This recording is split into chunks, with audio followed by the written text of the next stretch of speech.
Good. Hiya, darlings. This is Hololive English-Advent-'s Devilish, Diva, the one and only Nerissa Ravencroft.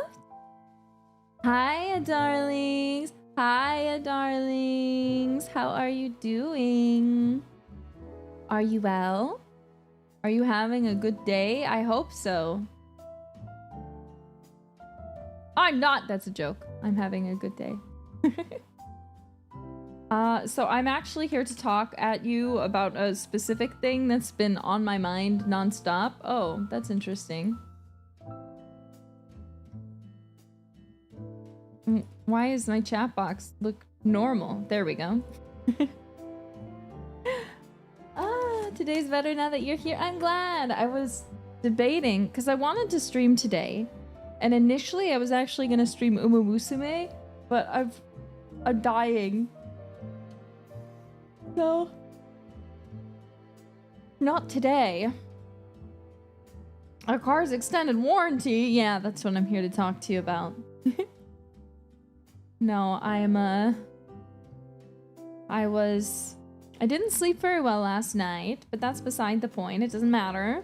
I just have a lot of work to do constantly. And every time I think I catch up, suddenly I look and somehow there's just as much work waiting for me. I don't understand. I don't know how it happens, but it keeps happening. As you guys know, I'm actually not going to stream for super duper long because Calliope Mori. There's a concert, so we all gotta be there. I'm gonna be there, so you should be there. But I wanted to stream just for a little bit to talk to you about the thing I've been thinking about that has nothing to do with work, but is a thing that has been plaguing my brain nonstop. Because it won't take me probably that long to talk about. Which is The Secret Garden. Are you guys aware?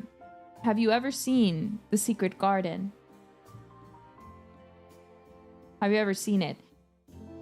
So, okay. So just let me talk at you a bit. So The Secret Garden is a book from the very, very early 1900s. I want to say 1910, 1911 is when it came out. It is a story of a young girl who is 10. Her name is Mary Lennox. She grew up in India, and after the death of her parents from cholera, she has to move all the way, I think, to somewhere around Yorkshire. Okay. So, there's, like, multiple movie adaptations. I've seen 3 now. I thought about it recently, and I really wanted to watch it, and so I did. So while I was working, I went back and I watched the movie I grew up with, which is a 1994 version, which is the best version I found out. And it's not even because I remember watching it when I was very young. However, I didn't remember anything about it. I remembered it being kind of spooky and me being kind of scared. And that's all I remembered. And that there was a secret garden. But I didn't remember anything else. So I rewatched this movie, not really remembering anything. And I was like, whoa, this is kind of fucking awesome, because the thing about the movie that I really obnoxiously liked is there's a sense of childlike wonder in everything. It's got something about it in the script as well as the way that everything is shot that just feels very childlike. It's kind of like Spirited Away in the sense of which I really feel like I'm watching a 10-year-old go about the world, if that makes sense. Okay, like some things are like done literally, but it's also meant to be like from the perspective of a child. So for example, she enters this very destroyed part of the house, and you could read it as it's being literally destroyed because it doesn't technically tell you that it's not actually literally destroyed at any point. But you could also look at it and be like, as she is a 10-year-old child, like me as an adult now, there's probably a chance that she's going here and she's overinflating how destroyed it is, you know?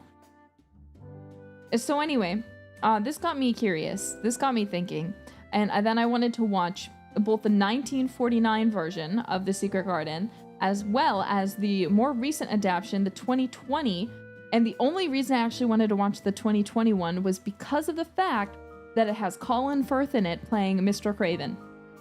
I'm going to spoil the whole movie. If you haven't seen it, I'm so sorry. You are about to know too much about The Secret Garden. So Mary Lennox gets here, and if you're watching, there's a discrepancy between all of them in how her parents die. Technically, 2 of them have it the same way, which is the same as the book. And then in the best adaptation, they changed it. And that's the only change that I kind of wish they wouldn't have made, but I also see why they made it. So, in the original book, her parents die of cholera, which was a thing at the time, you know? People were dying of cholera, and there must have been some sort of pandemic in India with cholera specifically that she was referencing, or she made it up. I don't know what the author did. Anyway, so her parents die in this pandemic, and she ends up being found and sent back to England. And for whatever reason, in the best adaptation, the one from 1994, they change it. So now, her parents kind of die of a sudden tragedy. They're at a party. She's in her mother's room. She hides under the bed because her mother comes up, and she's accidentally, in anger, broken something of her mother's. Now I need to give you more context now that you know how both her parents die in both versions. So basically, her parents, to her, a little girl, she feels like they do not love her. And she's very angry and mean at that little girl. She hates everybody. Everybody hates her in her mind. Her parents don't love her. They don't want her around. They don't let her come to parties. They just kind of push her off with their servants, and that's kind of it. And so Mary is a very, very angry little girl when we meet her, and she looks very glum too. And everyone who sees her comments on the fact that she looks glum. So anyway, in the best adaptation, she ends up taking her mother's elephant. She has this little, what's the word? Not porcelain. She has this little cool glass elephant, and she ends up throwing it at the floor, which causes the trunk to break. So when her mother comes back up to the room, because she's coming to grab something real quick, ceramic, thank you, she ends up hiding under the bed, because she's like, holy shit, she's gonna be so mad, and she stays under there, and then this earthquake happens, which ends up taking the life of her parents. And again, in the other movies, it's just her parents got cholera, they went to the hospital, leaving her alone at the house, and both of them passed away. Then she ends up going back to London, moving in with her uncle, who was married to her mother's twin sister. So that's an interesting thing. This is interesting information. Her mother had a twin sister married to this guy, Mr. Craven. I don't know what the mom's name was, because in the really good adaptation, they say Lilius, but then I watched the 2020 version, and for some reason they say Grace, and I have no idea what the mom's names are, but it's completely irrelevant. So anyway, Mr. Craven is a man who has a lump on his back, and that is a very... Mom's name is Mom. Mom's name is Mom. So he has a lump on his back, but we don't meet him. In the best adaptation, the 1994 version, Mary, when she gets there, they do this really hilarious thing where it's not hilarious, it's really sad actually. So they all start singing Mary, Mary, Contrary, How Does Your Garden Grow? You know, that song. I don't know how it goes because I never actually heard it. I only know the Hatsune Miku, oh Mary, contrary, how does your garden doth grow? I don't know. Anyway, so, and then they're calling out the numbers of these children though, and the people who are picking them up are supposed to be there to grab them. No one comes to claim Mary, further causing her to be very annoyed. And this actress was so good at looking so pissed off. Just so irrationally angry, okay? Rationally, actually. So, after all the kids have already come and gone, this girl comes to pick her up. And she is played by Dame Maggie Smith, which is another reason why you should watch the 1994 version. Can you even imagine? She's great in everything, and she was great here. But this is kind of the villain character. She's very mean. She immediately like, oh, you're not very pretty. You're kind of an ugly child. They don't use that wording, but that's kind of the implications they keep making is like, oh, you look miserable. You look drab. What's wrong with you, kid? Ugh. God, you could have at least been pretty. So they end up going back, and I love the details. Again, I don't know what was in the book and what was not in the book, but there's this detail of while they're riding back that Dame Maggie Smith's character, Miss Medlock is her name, is eating the whole time. She's eating like a chicken leg, and then she's like peeling a boiled egg and eating that, and she just keeps eating. And there's something about that I feel like I really hope that that's a detail in the book. It's probably not. They probably added in because the other adaptations didn't have it. Maybe they just removed it. But it was a great thing because I could just imagine being an uncomfortable child with people you've never met. You're now with this woman who is not who you thought was going to be picking you up. It's not your uncle who you don't know either, by the way. But it's not your uncle. It's just some lady he sent to come get you. And she's just eating the whole way, talking shit about you to your face. She's like, yeah, your uncle's not gonna want to meet you. He is not gonna care at all. Anyway. What the heck's wrong with you, kid? So it gives you this kind of uncomfortable feeling almost that as a child, I feel like I remember that unsettling me, like, and making me uncomfortable. And as an adult, so I kind of like look at that and I'm like, yeah, if I was that kid, I would have been so uncomfortable, you know? Like sitting in this car, this adult you don't know, and she's just greedily eating food from a basket. So anyway, it was great. So they end up getting here. This is this creepy gothic mansion that looks just very sad, honestly. Looks very, very sad. It's dark. It doesn't look like a place you'd want a kid to be. She gets brought to this room and told, this is where you're to stay. Don't go anywhere else. Screw off, basically. This is the place that you are going to be, and that's it.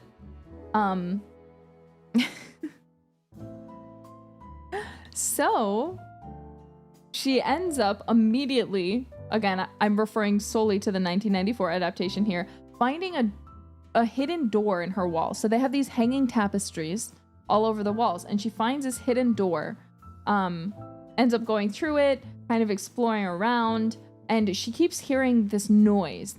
It sounds like someone crying, and everyone tells her, oh, it's the Moors. Everyone's got a Yorkshire accent. Not everyone, but a few people have a Yorkshire accent. They've got a Yorkshire accent. They sound like Jon Snow, northerner accent. They're like, oh, you know what there? It's just the Moors. The Moors, it sounded like someone crying. You could have sworn there's someone lost on the Moors. So, she doesn't believe them, obviously, because Mary is like, sure there is.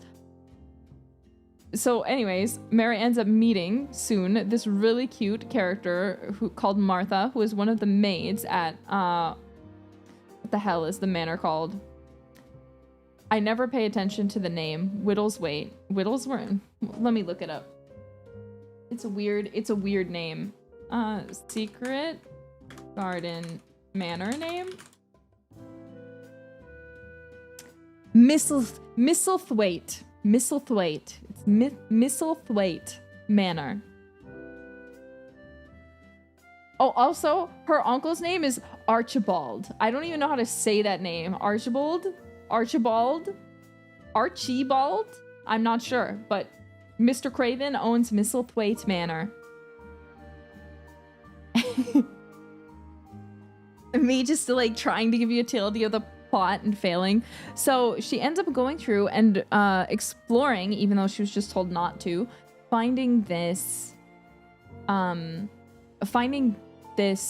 room that, again, it seems like it's been abandoned. It seems like she's found an abandoned wing of this manor, and she finds this room that is just completely covered in dust. She looks into and opens up this little jewelry box, and she ends up seeing this key, but she promptly puts it back because she's like, I don't know what this is. So she ends up coming back and continuing to explore to try and find the source of the wailing that she still hears even right now. But she gets caught by Miss Medlock, who promptly is like, get back to your room. What are you doing out here, child? What are you doing out here? What's wrong with you? So she gets locked back up into her room, and that's when we meet her sweet servant, Martha. And Martha is this very giggly, kind of cute girl. I don't know what her age was in the book, but she was generally older in the other two adaptations I saw, but she seemed like she could have only been like maybe 16, and she really had the northern accent. She's like, oh, Mary. And immediately, we find out Mary can't dress herself. She's actually already said this before to Miss Medlock. She can't dress herself because she was always dressed by her servants in India. And she demands that Martha dress her. And Martha just thinks that this is funny and tries to tickle her after after they get her nightgown off. And she's not pleased about this shit. What are you doing? She doesn't sound like that. Mary doesn't sound like that, but still. Martha understands that Mary is a little girl and treats her as such. You know how there's some people in the world who are just really terrible and they look at children and think that they're just the worst thing ever and are like, treat them as such, treat them very like coldly, even when they like make mistakes or do things that like a kid would do or act out in a way a kid would do. Martha doesn't do that. Martha, if anything, is very sweet to her, incredibly sweet, and will kind of put up with her even when she's being a little unreasonable, because she kind of has an understanding that Mary is not the way that she is because she is a bad person, but because of the way that she was raised, which was as Mary was raised in a sense in which she was incredibly neglected by her parents. So that's why she's such an angry little kid. So Martha is very nice to her and kind of becomes her first friend. And she mentions she has a brother, Dickon, who kind of is always in the moors. He's always in the moors. He has all these animal friends and he's so good with plants. And she's like, you'll probably meet him. Like if you like go outside, you'll probably meet him. So the story progresses. She's still very curious about this sound that she is hearing, but it matters not, okay? It matters not, because she's also gone outside and started to befriend a robin. Just this robin just seems to kind of always hang around her when she's outside, and as she's exploring the grounds, she kind of sees a hole in this wall. This wall is covered in like vines, right? It has vines all over it and like leaves, but she notices a hole in it where she can see the head of a statue. And the robin goes over there and she kind of, in a very childlike way, is like, please show me the way in. And the robin, of course, like flies around until she eventually finds the entrance near where the robin is. And she's like, okay, wait, this door is locked, but there's a key. I found a key earlier. So she goes back in. She ends up finding,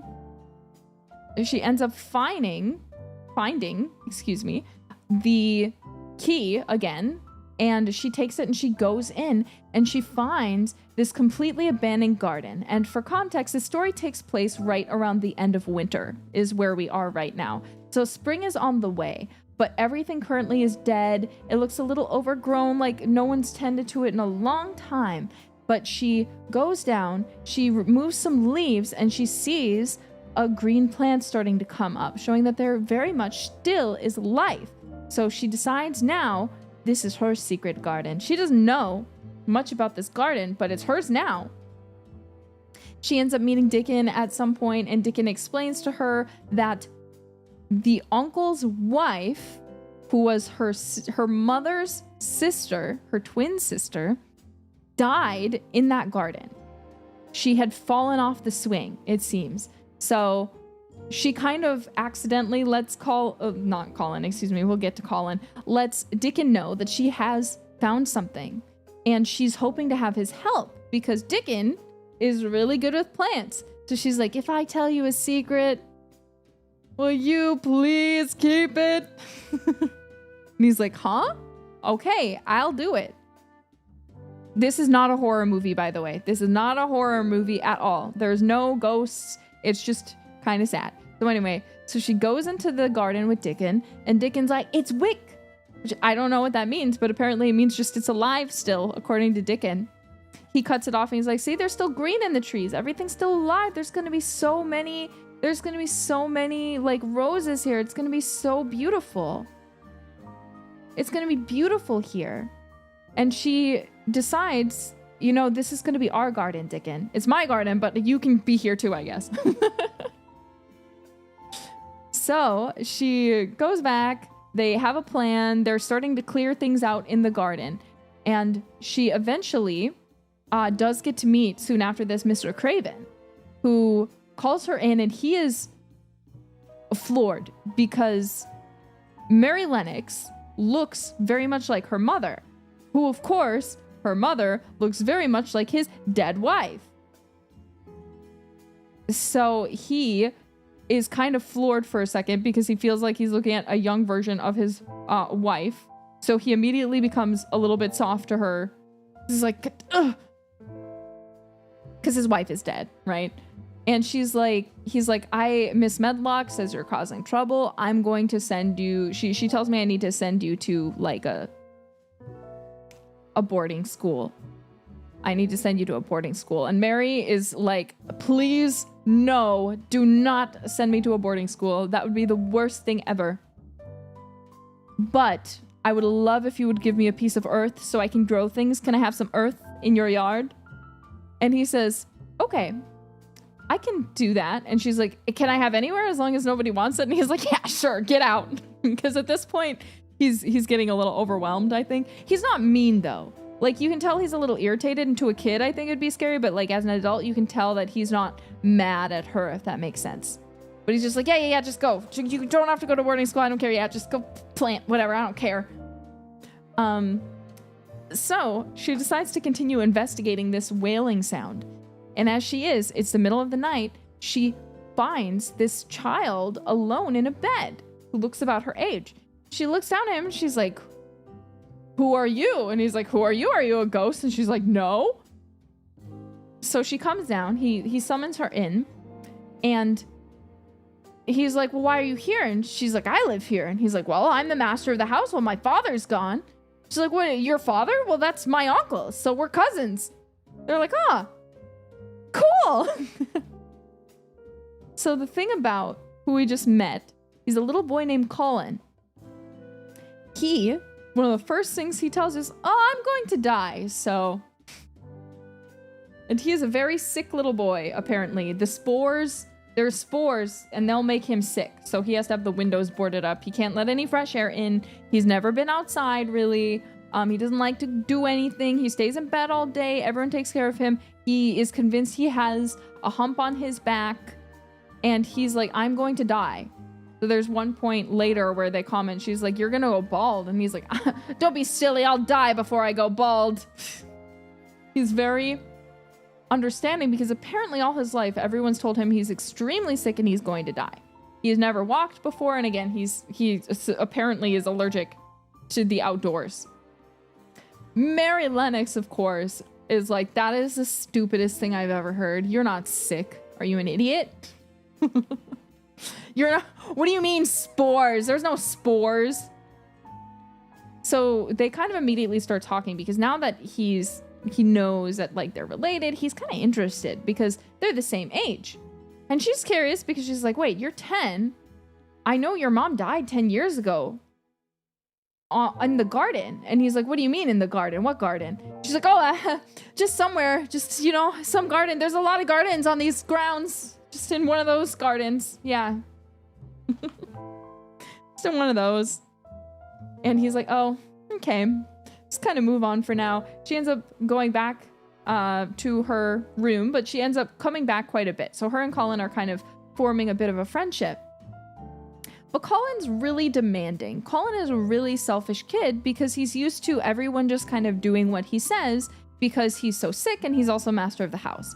But Mary, also being a spoiled kid who is angry at the world, is not having any of this. She's like, no, I'm not taking that. Sorry. I'm not putting up with you. And they have a quick friendship, but he's very spoiled. Sometimes she has to throw him out of a fit and be like, shut the hell up, bro. And he's like, oh, okay. So they're having one of these fights, and Miss Medlock is coming in. So she hides under the bed. He's getting his legs treated with like some sort of electric device, but Martha is there too and ends up seeing Mary's foot under the bed. And Miss Medlock leaves for a second. Martha's like, Mary, you have to leave. I'm gonna get in trouble. I'm gonna get fired. She's gonna think I let you in here. So Mary leaves, but of course she comes back again. And at this point, she tells him, I think it's at this point, she's like, look, I need you to know, now that I think I can trust you better, I found this garden. I found a secret garden, but you can't tell anyone about it, but I found this secret garden. And at this point, he is very happy, okay? He is pleased as a peach. He wants to go to this garden because he's like, well, it's connected to my mother. Also, happy birthday, Dume! Doomherver. Dumever. I can't read, I'm dyslexic. Durniver. Happy birthday.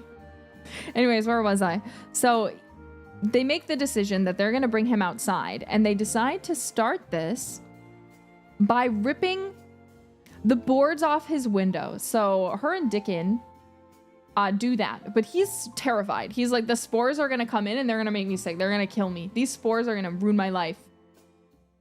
And Mary is like, you're fucking crazy. So they rip them off. They open up the windows, and he starts throwing an absolute tantrum, screaming and crying, just losing his mind. Mary comes in to yell at him and be like, I hate you and everyone hates you because you're like this and you need to stop. And then he's like, no, my life is over and I'm gonna get I have a lump on my back. So Mary pulls up his shirt to actually look. She's like, okay, let me see your lump then, bro. Let me see it. Let me see it.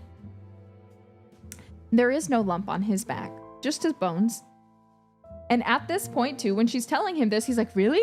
Miss Medlock comes in from all the screaming, and she's like, Mary, I'm gonna send you away. I'm gonna kill you. And Martha, I'm firing you on the spot because this is probably your doing. So she slaps Martha, and Mary runs off because she's obviously upset. But Colin here, he's like, absolutely not.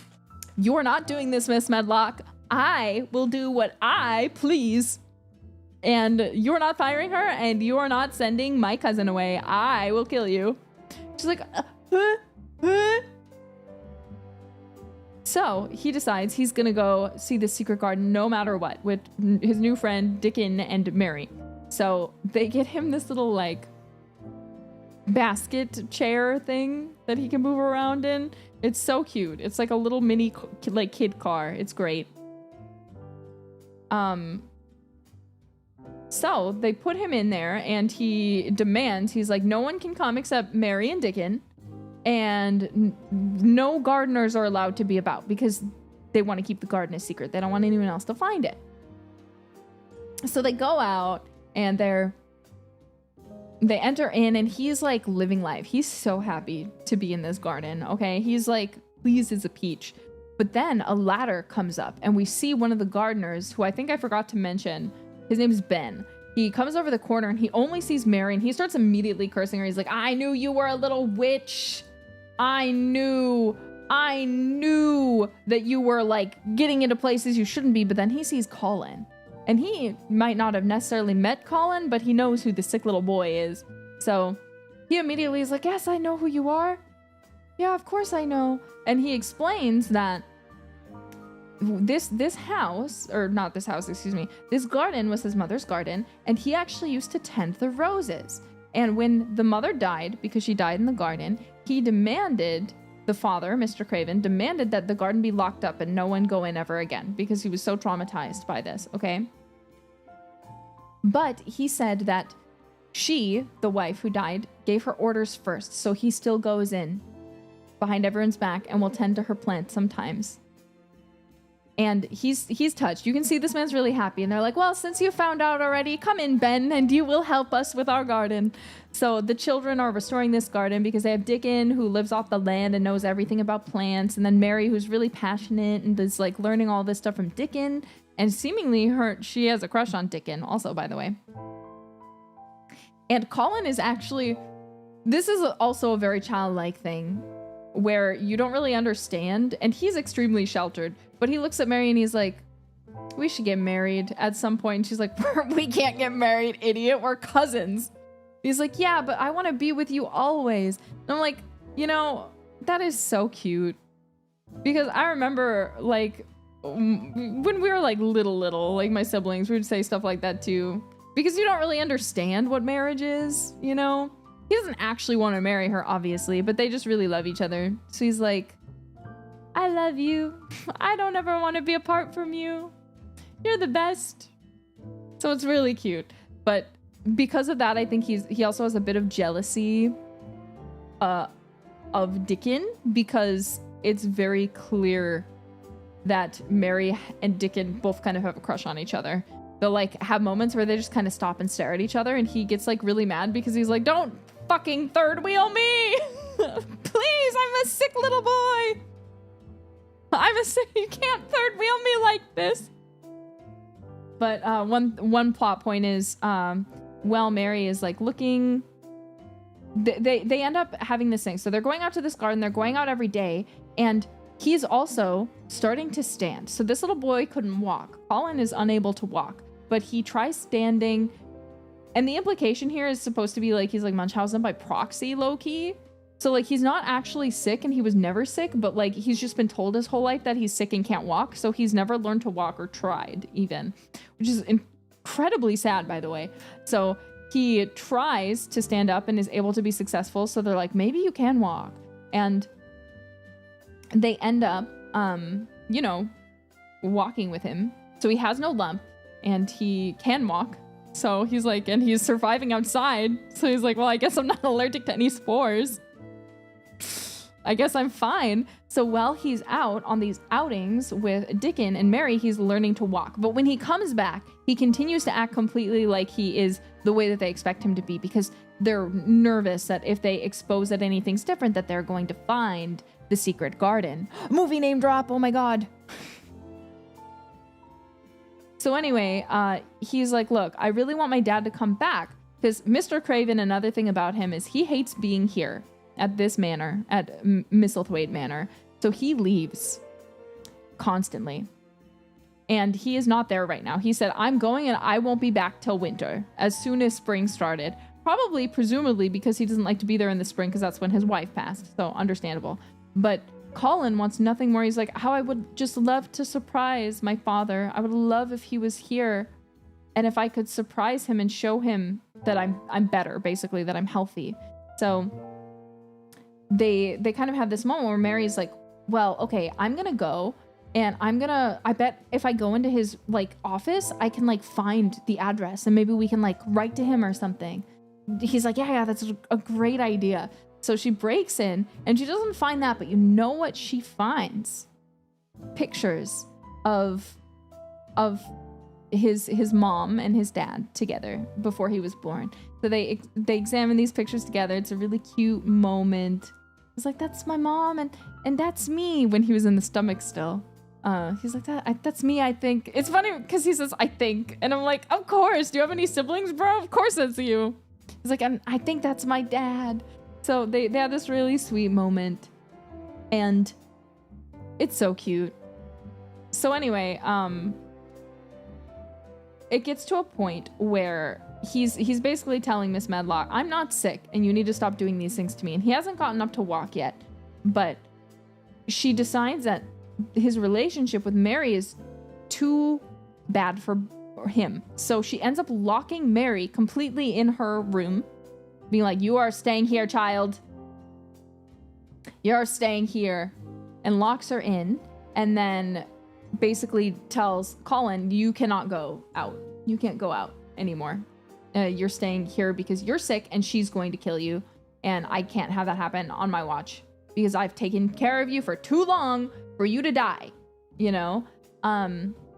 So they break out because obviously we know Mary has a secret room or a secret way out of her room that isn't the main thing, right? It isn't the main exit that, you know, most people exit and enter through. So she goes out that exit and she makes a plan with Colin and Dickon to meet that night in the garden. So they meet there with Ben, they start a fire, and he's like, look, there's magic in the world. So I'm going to do something. And I don't think this is in the book. I do think they talk about magic, but they end up doing this chant and dancing around the fire. And watching this scene, I'm like, yeah, you know, this is something I definitely did with my siblings as kids too. I definitely did this with my siblings as kids.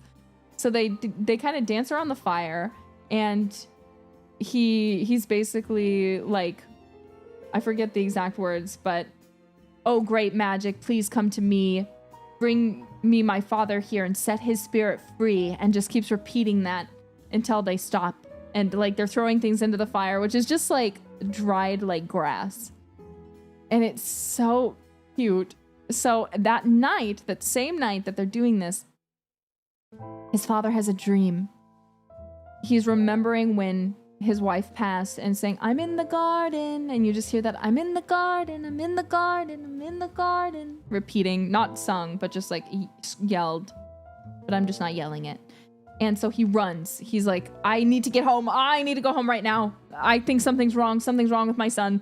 So he goes back and he immediately is like, unexpected. Everyone's like, oh my God, he's here. These kids are still out at the garden. I don't know if they're still out or if they just went back out at some point, right? So they're in the garden. They're playing still.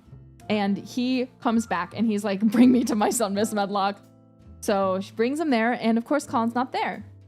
And they go to Mary's room because they're like, she probably knows where he is. This is probably her doing. Mary's not there. And they don't know where they've been going. They don't know that they've been in the garden. But Martha does. So Martha comes in and she's like, he's in the garden.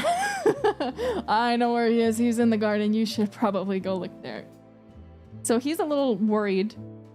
You know, his sick little boy who the last time he saw was completely, you know, not doing well, and now he's outside in the garden. So he goes out and he's not mad. He's mad at Medlock because Medlock is blaming Mary. She's like, this is all her fault. It's all that girl's fault. And he's like, I left you in charge last I checked. So why are you blaming this child? Because you couldn't keep things in check. That sounds like a you problem, Miss Medlock. And she starts crying, and you can't help but feel bad for her because it's Dame Maggie Smith. And Martha comforts her, even though Miss Medlock's been mean to her the whole time. Because Miss Medlock, at the end of the day, is technically just taking orders and trying to do her best. So he goes out very cautiously, and he sees them playing hide and seek. So kind of hide and seek? I don't know. Colin is blindfolded at this point in the story. So he is looking for Mary and Dickon. And then he hears behind him his dad, but he doesn't know. So he ends up touching him to try and figure out who it is behind him, and takes off his blindfold, sees it's his dad, and his dad's just pleased as peach because here's his son having fun, walking around, seeming very healthy, and he's just happy, man. He's just a happy guy. So Mary actually ends up getting scared in this moment because guess what? She's a 10-year-old. So she ends up crying and kind of running off, and she's like, nobody wants me. Dickon tries to comfort her, but she doesn't want it. So Dickon, you know, takes the hint and leaves her alone. And Mr. Craven ends up, her and Colin shows off the garden. It's like, these, like, we planted these, like, look at that, yeah. And then they go out and they find Mary, and Mr. Craven goes up to her and he's like, why are you all by yourself, Mary? And she says, it wasn't wanted. And he's like, what wasn't wanted? And she's like, the garden. Because you remember, she said, can I have any piece of land as long as it's not wanted? And he said, yes. So she was scared in this moment that he was going to get rid of not only her, but the garden, that he was going to be so mad at her for this, that she was going to be sent away. But he tells her, no, Mary, I'll never close it off again because you brought us back to life. And she stops crying, but she's like, everything was good because I learned how to cry and Mr. Craven learned to smile again. And we were all happy. The end. Everyone's happy. They walk back. Everyone, including Miss Medlock, sees that Colin is healthy and he can walk. I think one of the reasons he wasn't showing was because he wanted his father to be the first person to see that. So they end up walking back to Mistlethwait Manor, and it's all happy and great. There's two other adaptations that I think are generally pretty famous. I think the 1949 version, which it uses a bit of Technicolor, so it's kind of fun. It's decently similar. The Robin is now a raven instead, and the key, and this is the same in the book, was buried in like the ground, like somewhere around kind of close to the thing, So they end up, she finds the key that way, and I forgot to mention this funny part that was so relatable, where she wanted to skip rope. She was given skipping rope by Martha, and she doesn't know how to use skipping rope. And I remember the first time I gave my niece skipping rope, and she did not know how to do it. And I sat there and I watched her try to skip rope for like a while, and she could not figure it out. And I thought it was the funniest thing ever. Like, not in like a bad way. Like, I wasn't like, haha, you don't know how to skip rope. But I thought it was cute, cute, funny. So we see Mary struggle with that in like those two versions. The 1949, it's definitely aged. It's of its time. I don't know if the actors were British, but they're doing like this weird transatlantic accent with like an attempted British accent is what it sounds like, and it's very strange. Very strange. So it's interesting. They like don't really sound British, but I don't know. Technically speaking, it's closer to the time period because it's only in the 1940s, right? And the movie takes place, or the book takes place around like the 1900s, 1910, something like that. So who knows what they sounded like back then. Things change over time, but they just sounded transatlantic. So anyway, it was an okay one. I probably wouldn't watch it again, but if you like seeing it go from like black and white to Technicolor, it was kind of cool. And it wasn't a bad movie by any means. It wasn't bad by any means at all. But you know what's a bad adaptation of The Secret Garden? The 2020 version. I only watched this because it had Colin Firth in it, and I was ready for him to also be a sexy dad. Until I remembered, Colin and Mary Lennox are only 10.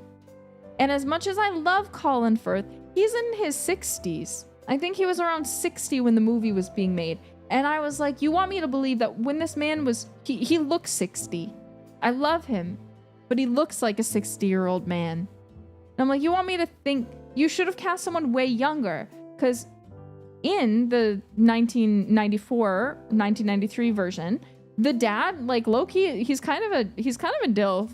Like, he's got his hunchback, but like he looks like he's in like his 30s at most, you know? He looks like he's like 30s. He looks a little sad, but he looks like he's in his 30s. Colin Firth, I love the man, does not look like he's in his 30s. He doesn't even look like he's in his 40s. He doesn't look like he's in his 50s. So it gives this weird impression because the moms also look like age appropriate in everything. So it's just kind of like, it's an interesting decision. That's all. That's all. I forget who played him in the 90s. I don't remember either. I don't think he really did much else that was super duper notable. He had like other notable stuff, but I've never heard of it personally. So, but yeah, it was interesting. Change they made in 2020. They removed some things. They took away Martha's warmth. So she treated Mary so much more like she was a nuisance. As if Martha was now someone who really didn't like kids. And she even came up to him and she's like, And to think I was excited about having a youngin' in the house. I can't speak in a northern British accent. She's like mean to her. It's like there's no understanding for the fact that Mary is clearly like a sad, traumatized child. And I really disliked the change. The actress was fine, but I really didn't think that they did a great job with the direction they decided to take the character. Miss Medlock was fine. She seemed like a very stickler. They also changed the time period, which was jarring to me. Because in like the 1994 version, they have her like riding up to Mistlethwait in a carriage, a horse-drawn carriage. In this one, they had her in a car, and it just like threw me through a fucking loop. I was like, why is she in a car? Were there like widely used cars in the 1910s? Like, is that a thing? I don't think so. I think there were cars, but I don't think they were widely used. What's happening? Why are they in a like pretty decently nice looking car? It's because they moved it forward to the 1940s. Apparently, for some reason.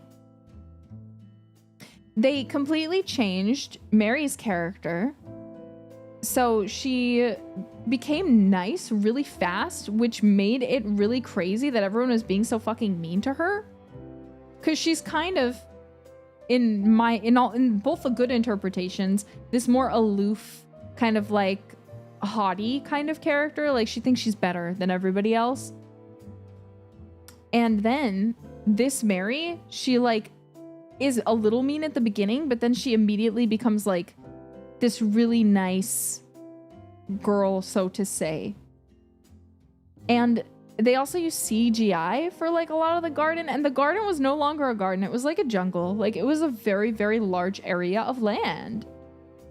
And the plants, some of them, I was like, this doesn't make sense. I don't feel like this is a plant in England. Like I maybe it is, but I don't feel like this looks like a tropical plant. And they did some things to try and make like Mary's, they're like, oh, it's Mary's imagination, like seeing things, and like it just, I felt like it tried to emulate childhood, I don't know, like imagination, and it failed because there's like one part where she's trying to get back and she is climbing up this fallen tree, and she imagines that the branches around her are reaching out to help her leave, which is supposed to make her sound like, oh, the garden's magic. But like, I was like, no offense, but that's not the kind of things that like, I can tell this was written by an adult who like thinks they're writing peak, but like has forgotten what it's actually like to be a child. I don't know who wrote it, so I'm not trying to talk bad about anyone, but I was like, yeah, I guess. But it was lacking the whimsy that it was trying to achieve. They also removed that Mr. Craven leaving. He never left. He just stayed there and was kind of like acting like low-key insane the whole time. They also made the dead mom's room perfectly preserved. Like it was clear people had been in there and kind of made it more monumenty, but it literally looked as though people came in there and like cleaned it like regularly. But we know that not to be true because Mary goes in there and ends up trying on all the clothes and playing with them and making a mess. And they don't find out until they find out that she stole pearls on act. She didn't steal them, but she like had them on and she just kind of forgot to put them back. So it was really strange. So I'm like, okay, you have this room that doesn't even have like, that's supposed to be abandoned, but doesn't even have a layer of dust on it. What's going on? So anyways, the most egregious part is I hate Colin in this adaptation. He's just fine, but they constantly, I hate both Colin and Mary. They keep trying to traumatize Colin. So instead of him being very disconnected, because he's like, well, my mom, I never really met her. She's dead. I know she's dead and I'm gonna die too. Whenever she's like, you need to see this, and forces him into the room, like his mom's room, and he's like, no, I don't want to see this, and he's freaking out. And I'm like, okay, first off, I don't think that he, as a 10-year-old child who doesn't really have a connection to his mom and is more so self-interested, maybe this happened in the book, but I don't think so. But he's like having a really traumatized reaction, and she's just forcing him. And the same thing with the garden. She took him to the tree where she passed, and in the original, she mentions it to him, I think, that like, you know, she died in the garden. And he doesn't really have a strong reaction because, again, he didn't know his mom. But she brings him in the 2020 version to the tree and she's like, you need to see this. She wanted to die here because it was beautiful. That's why she chose this to die. She wanted to die here because it was so beautiful. So you should see it too. And he was like, Dickon, get me those flowers, place them down, and then get me the hell out of here. I do not want to be here. And I was like, this is so insane. What are you doing? Yeah, like, it's fucked up. Like, you see this kid having a traumatized reaction saying, no, don't do this. At this point, he can't walk yet. And Mary is just constantly having exposition into everything. And she found a picture that doesn't have them in it, actually. The official one doesn't have them in it. But she's like, look, we're in this picture too. We met. I used to come to Mistlethwait as a kid, even though I don't remember. And look, you're here and you're walking, which means all of your sickness is a lie. Instead of just having Mary be like an idiot 10-year-old who's like, you're not sick, stupid. Come outside and play with me. The most egregious change, I only have like 9 minutes, so I need to like hurry through. The most egregious change is while Mr. Craven is there and he's like freaking out over like, I don't know, his wife being dead still, because he won't leave and he's like traumatized and he's like low-key kind of crazy in this version. He accidentally sets the house on fire. So all of Mistlethwait is up in flames. This only happens here, by the way. So anyway, Mary comes there and she's like, who's still in the house? And Martha's like, Mr. Craven is. And Mary runs in there and she's like, I'm going in. She's like, don't come back, girl. You can't go in there. It's not safe. So she runs through and she's like, don't worry. I know where he'll be. And she finds him waiting in Colin's room, being crazy. Colin's not in there and he's like, where's my son? I won't leave without my son. And she's like, I know where he is. I left him not but 5 minutes ago. You need to come with me. I'll take you to him. But at this point, the fire has spread even more than it already was. And they have issues getting out. But then they see a vision of not only his dead wife, but her dead mom, who were best friends. And the reason her mom was actually so neglectful was because she loved her sister so much. So when her sister died, around the same time Mary was born, she became permanently depressed and never moved on. And that's why she ignored Mary. So Mary's like, I understand you now, Mom. I'm sorry. And then the mom and the dead aunt run through and lead them to the safe way to get out of the house that's burning down. They lead them out of the house. And then they fall down the stairs at the last second. So they're in the entry room and they just fall down the stairs and they collapse. But they run in because they see them, the other people, Dickon and like Martha. And she's like, take him first. So they get Mr. Craven out, even though Mary is a child. And Mr. Craven low-key started the fire. And, you know, but Mary is such an adult. So she actually walks out by herself. So like after they help her out, she has a moment where she looks up and sees her mom on the staircase. And then she leaves by herself. And then he's like, take me to Colin. And she's like, okay. And they go out to see Colin. Colin's sitting there on the grass. But he gets up and this is the first time he walks in this movie. So through the other ones, generally he like tries to walk or like walks a little bit. This one, he actually like, this is the first time he gets up and is to walk to his dad. Which is okay, whatever. So anyway, then that's like the end of the movie. They show them playing in the garden and Mary's like, and everything was great now. And it shows them rebuilding Mistlethwait. And it was so bad. I hated it. I was like, this is not the Secret Garden. I don't know what movie this is, but it's not the Secret Garden. Because I know the Secret Garden now. I've seen the 1994 movie. I've seen the 1949, I think, movie. I don't know what this is, but this is a completely different movie that is very, very, very vaguely based on the Secret Garden. And honestly, they should have just renamed it and changed everything else. They should have made it the Secret Jungle. They should have changed where it was located. They should have changed the character names. They should have changed the plot more. I was like, this is just this is horrible. And so anyway, in my endeavor of watching those versions, there's another one I want to watch because apparently there's another version of The Secret Garden where they do like, I don't know, I think it's a TV show one, where they do a flash forward a bit and then Colin Firth plays a grown-up Colin. So that's why people were interested in the 2021 because they're like, oh my gosh, look, it's Colin Firth and he's back in The Secret Garden. He can't escape, ha ha ha ha ha. But anyway, if you haven't watched this movie, I'd highly recommend it. Again, it's called The Secret Garden. The 2020 version is free on YouTube if you're in America, but don't watch that version unless you want to hate yourself. I don't know where you can watch the 1994 version, 1993, but it's on YouTube, but you have to pay for it. It's on Amazon, but you have to pay for it. But if you're gonna watch one, find that version. Find the one from the 1990s. Okay? Watch that one. Yeah, 1993 and 1994. I think there's another one that came out at a similar time. I don't know. I haven't seen that one. But you're watching the good one. I'll watch Secret Garden. See, watch the one from the 1990s and then watch the one from 2020 to laugh at it. Again, I haven't read the book yet. I actually ordered it. Because now I really want to read it.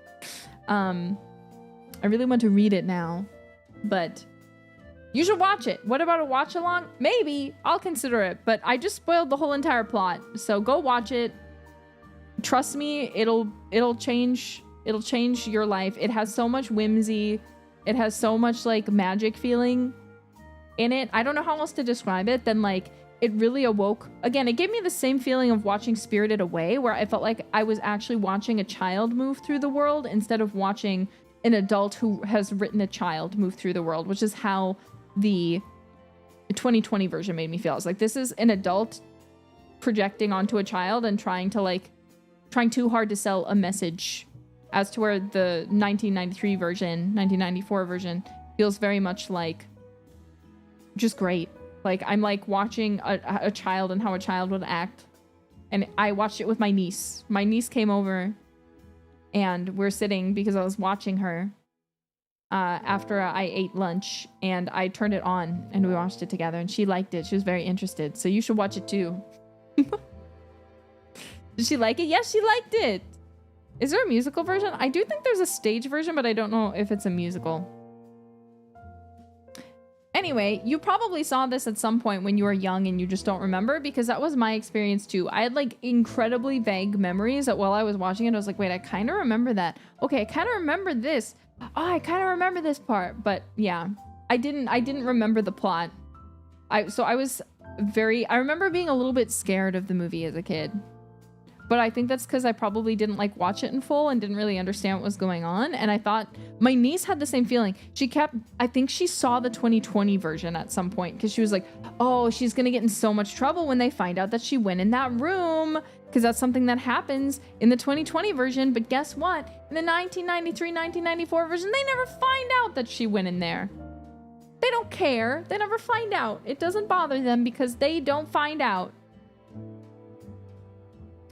So anyway, again, you should watch it. Anyways, I gotta go because there's a concert. I'm in it, so I've got to go do things. But thank you guys so much. I hope you have fun with Mori Calliope at her 5-year anniversary. The story thus far featuring HoloEN, hashtag 5 years of Mori with a new 3D. I will redirect you guys into it. And again, thank you all so much for coming to this unplanned, not so much unplanned, it's just unscheduled is maybe the correct word, stream. I'm so happy to have you here with me as always and glad to chat. If you haven't seen as well, there is a hololive Advent versus Holo Justice stream thing happening that was announced. So check Twitter for more details. I saw some of you talking about it in pre-chat, so please look forward to it. It's chess! I don't know anything about chess, but it is no worry. I will win somehow. So thank you all so much for coming, and I will see you all next time. Bye, darlings!